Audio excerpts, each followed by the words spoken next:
Poverty can lead to hunger, lack of shelter, being sick, or simply lack of education or knowledge. It is typically living one day at a time. These families in Washington City are learning how to avoid or break the cycle of poverty through the Pillars of Success program, by planning for their futures by creating dream boards. Well, my dreams are education. I'd like to go back to school for economic development. Money, that's a goal. Hot air balloon, it's been like a childhood bucket list. The idea in this 12-week course is to help families change their mindset and give them the confidence to act on it.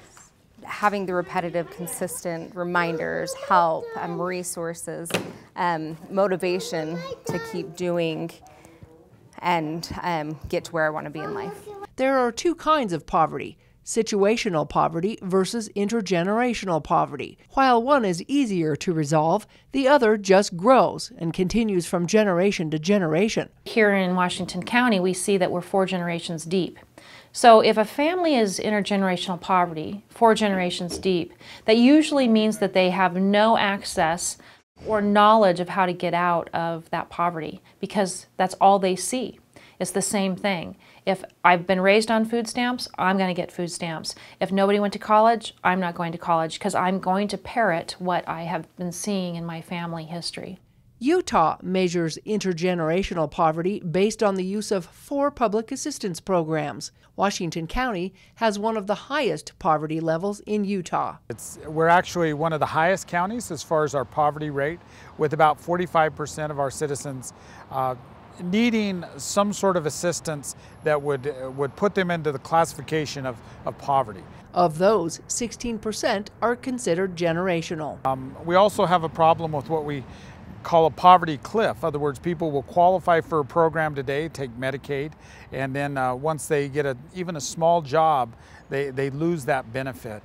And so it's important to kind of help them know and gain the skills they need to kind of get over that hump.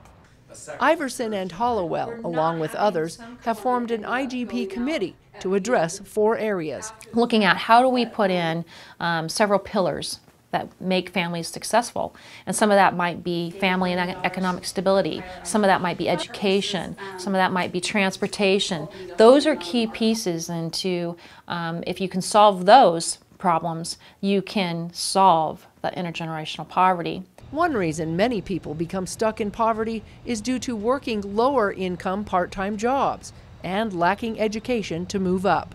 It was suggested that businesses offer incentives to those workers to receive higher education to make more money. Certificates of some sort, something that means something that's tangible, that they can get promotion, they can make more money, and then all of a sudden education becomes important and they push it down to their children. Employers have to understand that they play a key part in this, right? And if they're not at the table with us as we design this plan and we rally around somebody with all these resources, and then we go send them off to employers who just don't get it, it'll take us longer to make these changes. Poverty levels in Washington County impact many more career paths than one might think. It's our teachers. It's our firemen, it's our policemen, it's our hotel worker. There are so many working poor in Washington County because the wages are low that they're struggling too. And so we don't want them to start going into generational poverty. And so we have to be able to look at it in a broad enough spectrum to say, where are we looking? Where are we looking for these families that need our help? Hollowell said while most of the homeless population is situational poverty, there are those who keep coming back. Switchpoint has been teaching those how to break the cycle of poverty through its Circles program for about the last 3.5 years.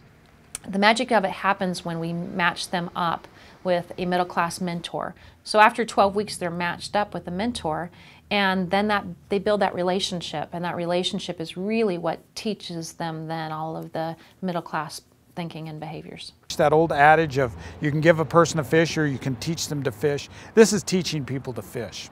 But how to get those families to come forward and become educated is another question. In Washington County, we have 25,000 individuals in intergenerational poverty.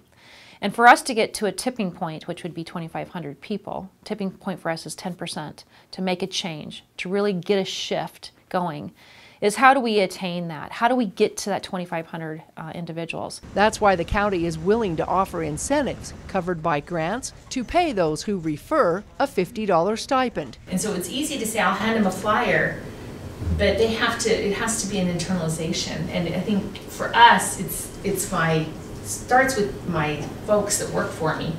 And those who complete the 12-week Pillars of Success course, another $300. Do you need more mentors? Absolutely. We need families in poverty, and we need mentors to help them if we're ever going to attain that number of 2,500.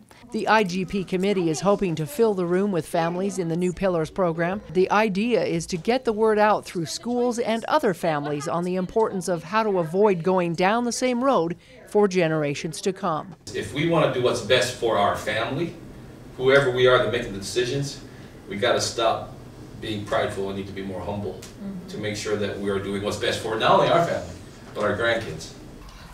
I will like to be a ballerina. Melissa Anderson, CEC News.